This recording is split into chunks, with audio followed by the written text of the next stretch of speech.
Welcome. Today is January the 22nd, 2017. I'm Kay Betts, Secretary of the Board of the History Center for Aransas County. We'd like to welcome all of you. We're filming this as part of our archives for the county, and it represents an exhibit and a collaboration between our local quilt guild, the Peacemakers by the Bay, with us, and they've put together a wonderful exhibit, and they're doing programs throughout the time of the exhibit. And this one is called a bed turning or a quilt turning. That's a long tradition within quilting. And to give the presentation, we have Mimi Braniff and Mary Williams. Judy Williams. So welcome and proceed. Okay. Thank you all. I'm so excited to be able to share my passion with you today. Sometimes people think of us little old ladies, little old quilt ladies that are just sitting at home and sewing our things and making little bed coverings. But actually the world of quilting through its history is fraught with fraud, bigamy, piracy, and all sorts of intrigue. So I hope to be able to share that with you today. In the beginning, most quilts were made of cotton, and they were imported from Europe. They were very expensive. Quilts cost maybe, yardage was at least $6 a yard, which in like 1600 had to be an exorbitant amount of money. George Washington's mother bequeathed a quilt to him in her will, a blue and white quilt. So it had to be valuable and be part of a very special tradition. The first quilts fabric came from India, and they were medallion quilts. And here is a copy of an actual medallion that would have quilt squares around it. This is from Holland. And they kept the old block prints and changed them into metal prints, of course, for today. But this is an actual piece of center square. They called the center square a tree of life that the people in England had. Americans, when they finally got these pieces of fabric and chintz imported much later, women would cut out these tiny little motifs if they weren't on their dresses and applique them or sew them onto a quilt, because we didn't want to waste anything. However, the first quilts that did come from Europe were whole cloth quilts. So it was just two pieces of fabric, very expensive, sewn together with batting. And the French were experts at this. One of the ladies in the community has an example. This was made in 1901, but it's trapunta, which means it's got little batting and cording stuffed in between it. And they got the two shortest girls in the guild. Yeah, I was thinking the same thing, but we're about the same height. Okay, so here we go. And I hope you can see some of the beautiful quilting. Judy, I'm going to walk this way a little bit, so the gals in the back can see this. This is very reminiscent of what would have been brought here in 1700s. Wow. And this woman made it in 1901 and gave it as a wedding gift. Oh.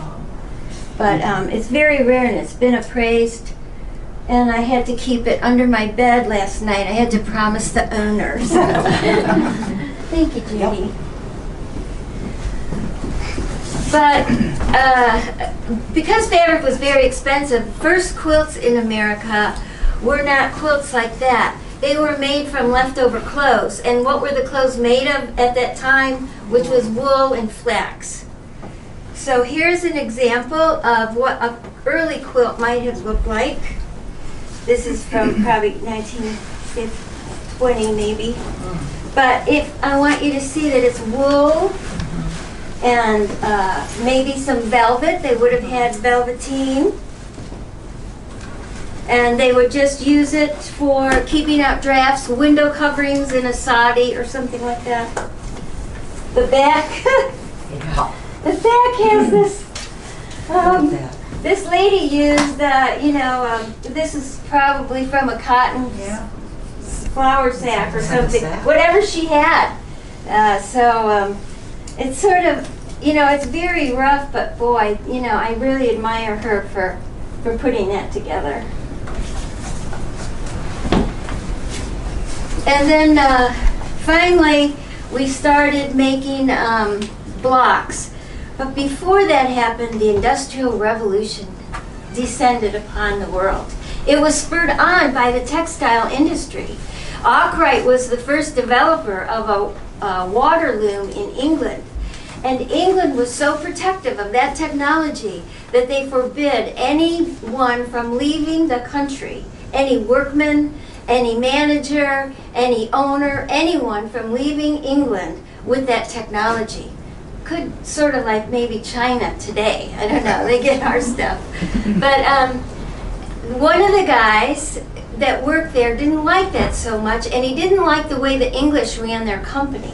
So he escaped, and he dressed himself as a farmer, and he was illegally alienated to our country, to Pawtucket, Rhode Island.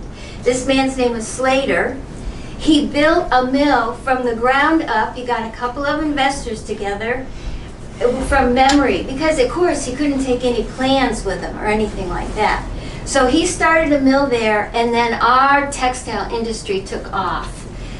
He built mills Rhode Island, New Hampshire, Vermont, Connecticut, Massachusetts. Lowell, Massachusetts, if anyone knows, was a big mill center where many people went through. They called mill girls. We were employed there. And Lowell changed the way that people were hired. There were families and there were children, but they were paid better than most other jobs, and then he had housing for them and schools and things like that. That didn't last very long when other people built their mills, but at least he started with that one. So then we started doing blocks and block quilts, and this is called pieced quilts. There's pieced and applique, and everything is pieces. And this one was done by a 13-year-old girl in the 1830s, maybe. And so it's not really well quilted, but it's an example of what a young child would be. And if you will notice, it's pink and green. First quilts were pink and green. We always had the red dyes, madder dyes. We always had red. Green was a little more iffy, and sometimes you'll see an antique quilt where the greens are faded. So this family had enough money to buy a new aniline green dye that came from Germany, I think.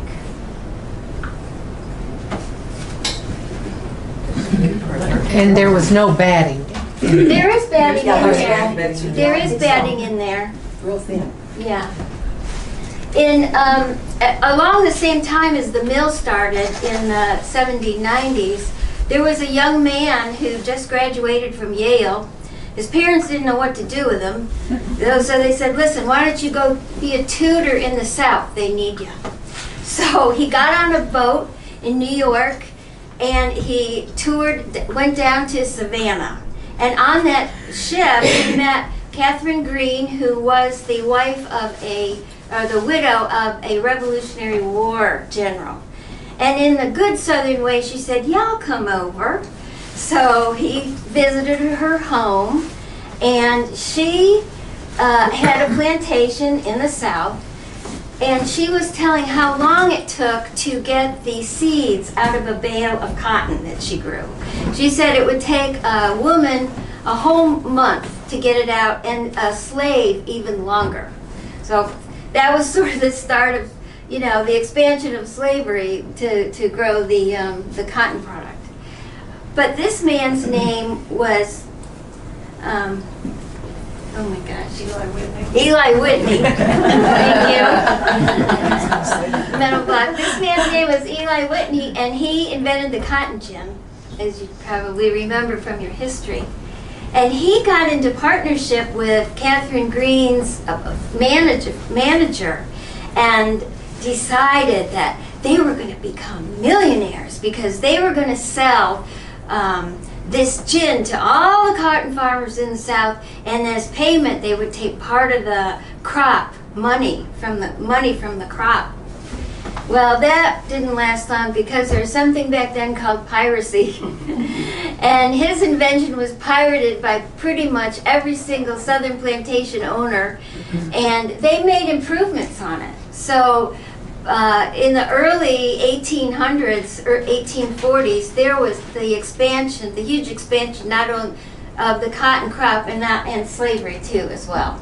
So is Eli Whitney a good guy because he invented the gin, or a bad guy because slavery expanded? I'll leave that to his more astute historians to decide. But one thing Whitney did make money on is he invented a pistol with interchangeable parts, which we used in the Civil War and further on, and he got wealthy after that one.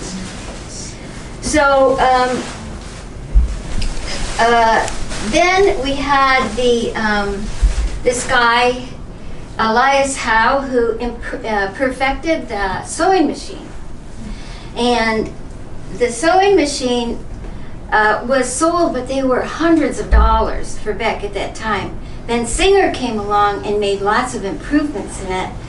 And Howe said, "You've pirated my design." And it went to court, and it was decided that Singer had to pay $1.25 for every single sewing machine sold in America. So maybe he wasn't going to become wealthy, but he did because he invented the pay on time. So every single household that wanted a sewing machine, they got one of his. The price came down to about $50, $50 to $75, which women could afford if they could pay on time. And he made lots of money. So much money that he feathered his nest with many wives and children. And because bigamy was not really a popular thing in America at the time, it was frowned upon, he took them all up and lived with his wives and mistresses and 24 children in England. So he ended up as a very good, wealthy man from his invention of the sewing machine and time payments. In the end, towards the end of that era, quilts were 40% of the quilts were all sewn on sewing machines. So this is the last. This is the last one that is all done by hand, and then this next one. Okay, done by hand. Don't take it. Yep. Then this one is done by sewing machine, and it's quite a bit old. You can see it's still got the. I want to show the back. It's still got. It's still that pink color and the red color. So. You can see where the handles are sewn on. Yeah. So we turn it around. Okay. This was a very old quilt. It was too old for me to sort of back it. But this was a good example of a quilt sewn, an early quilt sewn on a sewing machine. Pretty though, huh? Yeah, it is. Thank you. Well then, westward expansion. And all good quilts have a story, and this one is a pretty good one. It belonged to my family, to my relatives. And this young woman's fiance decided he was going to strike it rich in California. She lived up in New York State, and he was going to go to California and make his fortune in 1949. It didn't happen. And the father had to bail him out to come home to marry the daughter. And this is the quilt she made. Oh, that's pretty. So this one has sort of some fading greens. So it's 1849? This is 1849. You see red and green again. It's got beautiful quilting. It's got an eagle. It's got all sorts of lovely motifs on there. She signed it with a little tiny pen. And it's called Rose of Sharon, but there's lots of different rose patterns. It's a beautiful rose. Is that one by hand or is that one by And machine? this one's all by hand. Okay. Oh, and the back, you know, is homespun. So, I mean, it's some fabric that she got or had made, put on there. Okay, so now we're moving into more sophisticated quilts.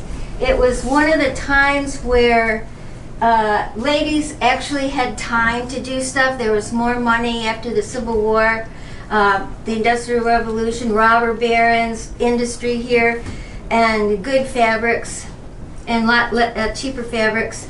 So some of these people were doing applique, and this is a king size applique. Wow. So I think we're going My to. goodness, look at the work on there. Okay, so they had something called the Baltimore album, and some of the blocks would have more than 100 pieces in each block. Okay, this is not exactly one of those, but it's as close as I could get. So each block has a lot of tiny little pieces, and it's heavily quilted by machine. So it's sort of a throwback to that period of time. What's the year on that one? This was done 2010 maybe, but it's a throwback to the Baltimore album, which was in the after the Civil War. Nice. Very pretty. It's a Cheryl A reproduction. Humboldt. We could use, yeah, thank you so much. And then some of the people out west did not have access to all those little fabrics, and so they made up their own little appliques with hand stitching. And so this lady, this is 1893. Oh, let's do it right side now. Red work. So yes, called red work. And she chronicled her life. She chronicled her life. There's a Bible, there's a church, there's a farm animals. Chickens. Yes. That's really cute. Yeah, it is. It's just lovely. Where are the children? There's One here, one here. There's some children. Spoke too soon. Yeah, there's children. She must like to cook, see she So how did women get to know what block to make, what new blocks, what was happening, what's going on? They had quilting bees. They had quilting bees from the time of George Washington. But now they also had published patterns, and mostly a lot of times by snail mail. But some of these patterns became more and more sophisticated, and you'd get something like this. Okay, so this is an indigo, and you can see it's not blocks and it's not applique, but it's sort of a big center motif. And you know Texas is very famous for its Texas star quilt, which is a little bit similar, maybe a bigger star than this. Anyway, that's all done by hand. And indigo is still very popular as it is today. Thank you. Well, now people were really getting into having quite a bit more money and leisure time, and the crazy quilt was invented, and women would get together and make these beautiful, ornate quilts that were not meant to go on beds at all. They were used to go on benches, pianos, over a dining room table. People got together, and peddlers would sell little bits of painted silk. They might have sold this little eagle right here that was already done, and then the women would put it in. There's velvet and silk, probably left over from their dresses. Here's a little elephant that maybe the ladies saw a circus or something. Everything had a meaning in these crazy quilts. And down here in the corner, there's 2 gold rings to represent probably a marriage in that family. There's a strawberry, I don't know what that one is, but oh, there's always a fan, and a lot of them there's fans. There's another one in this case too.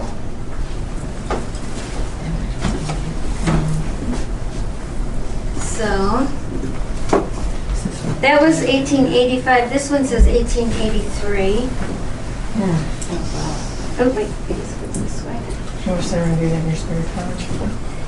Yeah, that's right. All your spare time. That's what.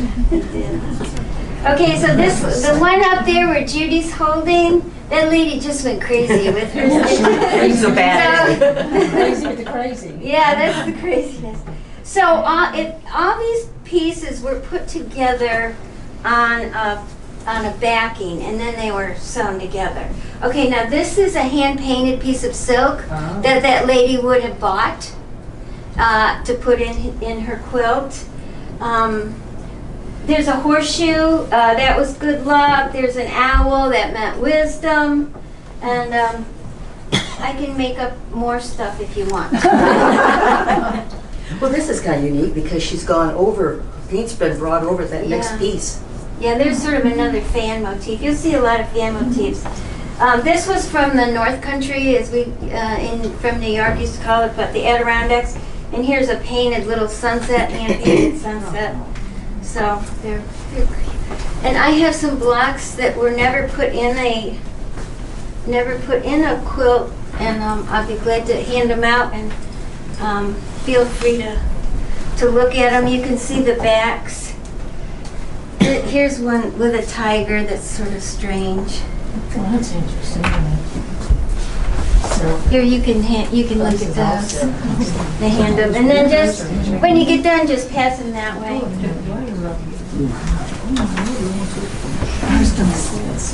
Okay, so quilting wasn't just, became popular with all different kinds of groups too, besides the crazy quilt. And this one, the Amish, you know about the Amish quilts? Amish quilts are everything is solid colors and big block designs, and the modern art movement was pretty much inspired, I think, by them.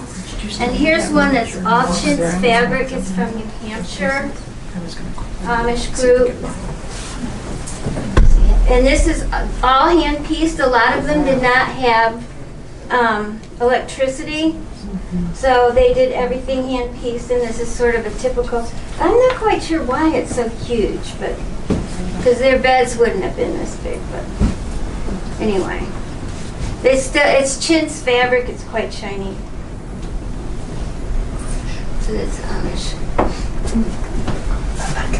Another block around right after the Civil War that was really popular was the log cabin in honor of President Lincoln.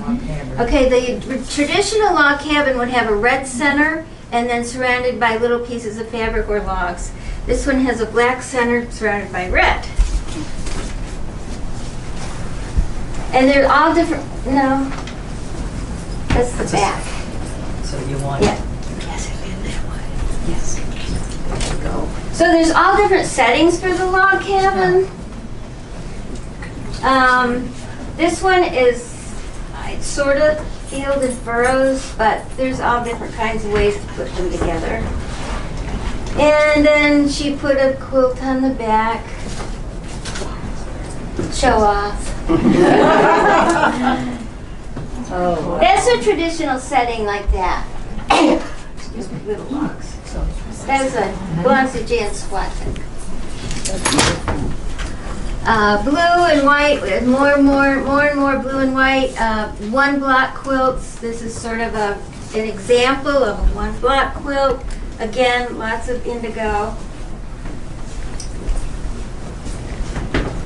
Just put it together.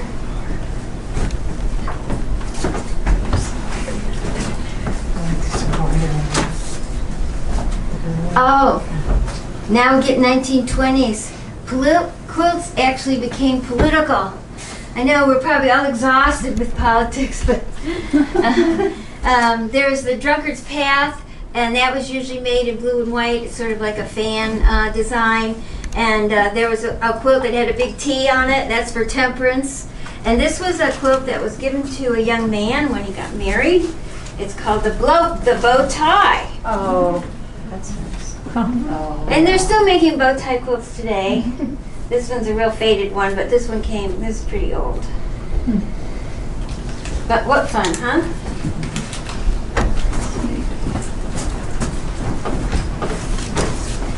I found this quilt in the bottom of a barrel under a whole pile of really garish quilts from the 1950s. And it from Gouverneur, New York, which was on the Underground Railroad, a stop on the Underground Railroad. And this quilt was called Crossroads, which Gouverneur, New York was. Crossroads. That's the Crossroads pattern. It's very thin. Now there's a lot of controversy about quilts and the Underground Road. Some people say that we used them to help slaves escape to the north, and some people say, how could a woman make a quilt in a day, you know? So. But some people suggest that the quilts were like laid over a home railing, so that would indicate that that would be a safe house for people to stay. And since I found this in that era, in that area, I can't date it from there, but a lot of the fabrics are from that period. The browns and the pinks and things are from that period, indigos. Now people started making lots and lots of blocks and appliques that were quite a bit simpler than the Baltimore elm. So, but here's the top. Oh, that's nice. Oh, it's beautiful. Very nice. Okay, so here's a simple 9-patch, simple block, and then large appliques. Very simple. When's that from? Like modern or? No, it's sort of a throwback. When did they do? They did schoolhouse quilts, maybe in the 60s. You know, to sort of represent that time. That's a long time ago.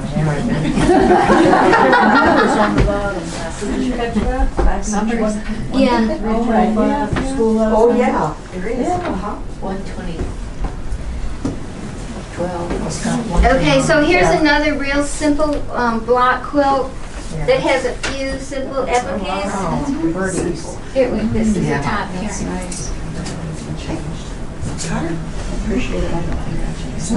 Flowers. Okay, so, but this has representative of Baltimore album elements. If you look at, there's a hand, there's a bird, all those kinds of things, but much more simplified for today's skill level of quilter. Which is me, in that case.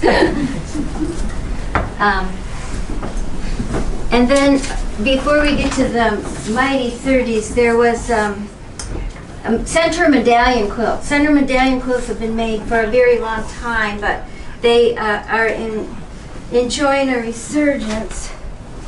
And here's a center medallion. So if you see quilts that have a symmetrical center square blocks and then a border around the outside. What year?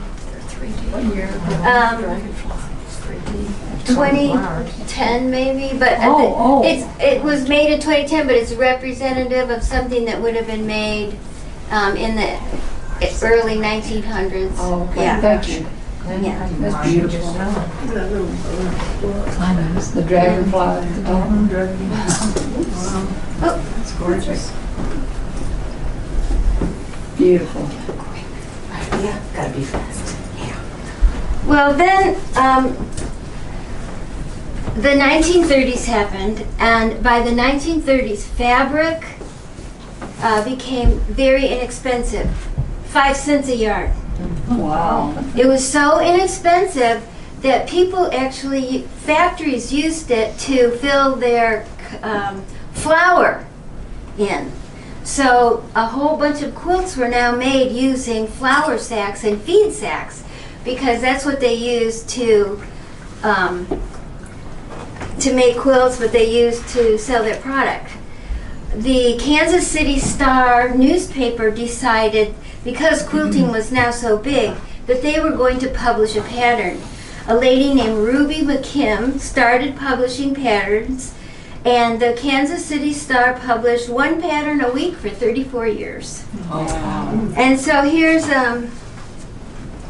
Here's what was cut. This one, 1928, 1929.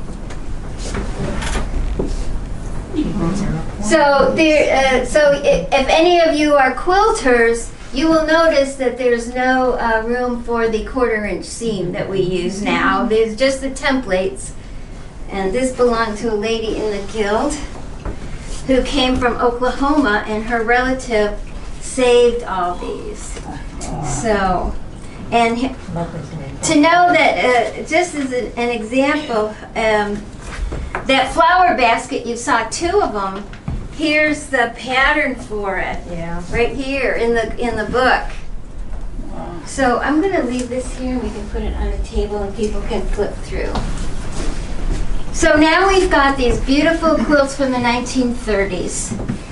Here's one that's made exclusively of feed sacks. And this is, Feed sacks, huh? yep, it's all feed sacks, and it's called a yo-yo quilt. And I don't even want to think about how long it took to make this. Because first you make the little circle, you sew it together, and then you sew it together on this thing. And it was a bed covering.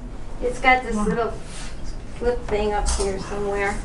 And so they would just lay it over a bed. I never get my fingers caught in and my toes I caught in. know. But very colorful and quite beautiful. And you'll notice some of these feed sacks in these myriad of other quilts. I'm going to show you. In 1933, Sears Roebuck, everybody knows Sears Roebuck, in the big Sears Roebuck catalog, it was from Maine to California.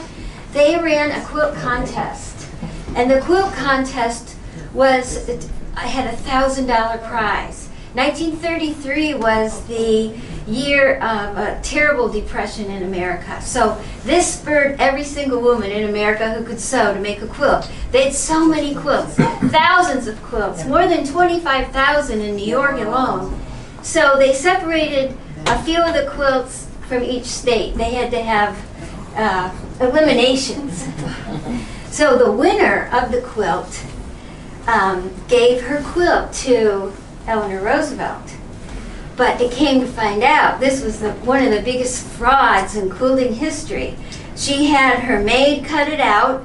She hired someone to sew it. She hired somebody else to quilt it. And maybe she was just embarrassed enough when all this came out that she gave it away. The end of the story is that quilt disappeared from the White House, never to be seen again. So let's take a look at some of these wonderful quilts. I'll tell you what the patterns are. This is called a Baptist fan, but you'll see fans in a lot of different places. You'll notice also the colors, the green, that's very typical of the 1930s period. We used to call those colors bubblegum colors.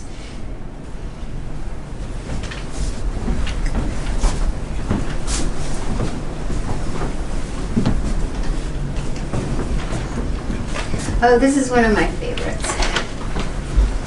This belongs to Hero Mansky.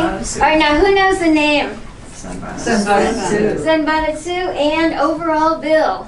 Some people call them Dutch Boy. Dutch boys. Dutch boys, too. Leroy's mother made it, and she called it Dutch boy. Dutch Boy, okay? Because they had those little shoes and stuff like that. And this quilt is still being made today, I swear it is. And how cute with the tulips, right? Yeah. Yeah. This came from Carol Mackey's family. It's called a double wedding ring. I can tell you that I have tried to make this quilt 2 or 3 times. I bought several different templates. I still haven't completed one. I can't do it. So, What was the biggie, the double wedding? this would be a traditional wedding gift, obviously. And all this elaborate curved piecing to go together. I think there's quite a few feed sacks in this. She's got a cute pink binding on there. So Carol says her family, she made one for about everybody in the family, anybody that would take one. Okay, this is hand done. I tried to do this thing with the 4 little pieces coming together. It didn't happen. English paper piecing. Yeah, Judy's an expert at that. Okay, so this one is Grandmother's Flower Garden, and Judy can tell you a little bit about how this works. Oh, that's nice. Judy, could you explain how they did the piecing? Yeah, if it's a true English paper piecing, they took papers, a lot of times in those days newspapers, and they cut out their template, their pattern, and then each one of these is a hexagon shape. So they would wrap the fabric around the paper and baste it to the paper. And basting means temporary, so that thread is eventually going to come out. Then they would have made the hexagons here in blue, and then they would have made the pattern out here. And again, real common was the yellow color in the center. But in the end, it's all hand sewed. In the end, you take your thread and you whip stitch from two right sides together. You whip stitch along one side, and then you just keep building. And I'm going to be here sometimes on the weekends, and I'm going to be demonstrating that if you'd like to see it done. There's some little miniature ones here and there too, and some bigger ones too. And then the whole thing was just patterned. You just keep going. And in the end, as I said, the basting papers come out. I was just reading here lately that some women left the newspapers in, thinking that it would give them more warmth. So that's what I'd like to find, is one with the newspapers in it. Okay, this is Grandmother's Flower Garden on steroids. And why? Because the pieces are smaller, and the colors are just absolutely incredible. This belongs to the Bract family. I bet Polly Bract's relatives or somebody made it, so. That's beautiful. I don't think it's ever been used, but isn't it gorgeous? It is. And it's all hand done. That one is beautiful. Yeah. Mimi, can I add, if it's still there, behind Joy, is the one still there? That one, I was at an auction in Nebraska, where I'm from, and there were some quilts there, and there were some quilts that were tied, just plain Jane tied quilts. And the binding around the outer edge was very worn, and that fabric, I could look in there and see that there was something for the batting, so I bought that for $3. I cut all the ties out when I pulled them out. This is what they had used for the batting. Look at the size of these hexagons. Think of how many thousands are in there, and think of all the hours that would have taken to put together. But as said, nothing got wasted. So they used that as the batting rather than using some other material. Okay, this is Judy. Okay, Judy made this one, y'all. Let's see, it's worn. It's because it's worn. Yeah. She does put in there, we stuck it in. Why'd you do those tiny little things? It's all by hand. Yeah, it's all by hand. The whole everything is by hand. There's little triangles here and little diamonds, but they're all by hand. How long did it take you? A long time. This is the one we were going up to Alaska for 3 weeks, and so I took some fabric and everything along, and I think it was 8 years later that it finally. But the hand quilting, it takes a long time. Did you win an award on that one? Yeah, I've won some awards on this. Yeah. Judy, though, you don't quilt any of that, or do Oh you? yeah, it's quilted. It's quilted. It's quilted. Ah, okay. It's the traditional 1/4 Yeah, it's inch in. quilted, yeah, it's hand quilted. And you can see that from the back. Ah, yes. Oh, wow. Okay, that stays here, so that doesn't go. Okay, this stays here. Okay, here's another These are typical colors. What period? That's it, still 1930s, 1940s. The edge border, like the skeleton edge. Okay, that's this. Look at the back. Oh, pretty. I know, but that's all hand Such a quilted. popular color.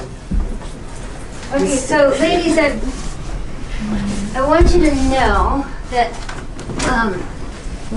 we are still making the same quilts that our foremothers and forefathers used. Only we're just interpreting them in a different, more modern way. Sometimes we'll try to make it exact, like they did, which is very difficult to do because you can see how much handwork was involved. But sometimes we are trying to move on and move forward. And this quilt is a log cabin, and it's really big and heavy. But it's a quilt chronicling the lighthouses here in South Texas. You're gonna lose those quilts in the back. Oh, okay, thank you. Okay, so here we go. Okay, so this is the log cabin. I brought upside down. Are we? You want this end? This, You want this end? Then I'll I take think it. so. Am I right? Here, it's gotta go this way. Okay. I hope you can recognize some of the lighthouses on here. This border is log cabin. It is painted and hand embroidered. And it's quilted with shells and look at this quilting down here. You see the little shells and sand dollars and things like that? It's gorgeous. Yeah, this was a raffle quilt, I think. But the painting is pretty amazing. So, reinterpretation of things from the 1840s till today. Oops. Okay, this one is also a log cabin.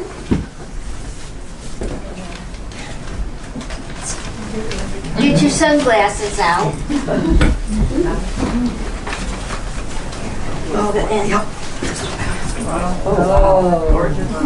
It is gorgeous, isn't it?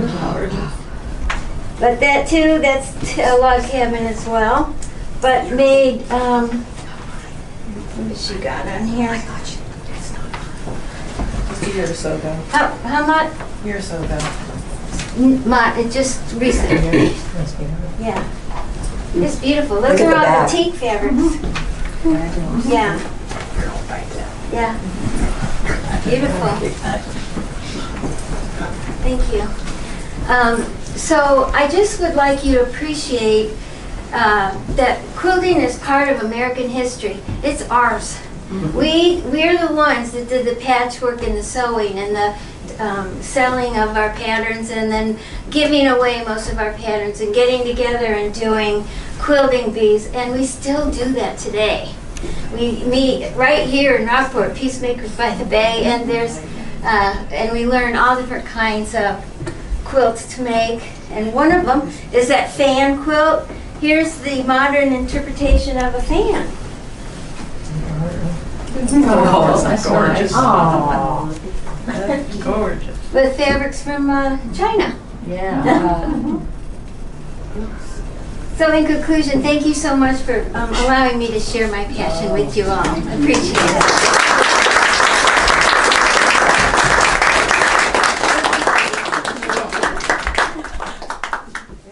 Thank you. No, thanks for coming. I'm going to grab my purse and just look around. Uh-huh. Get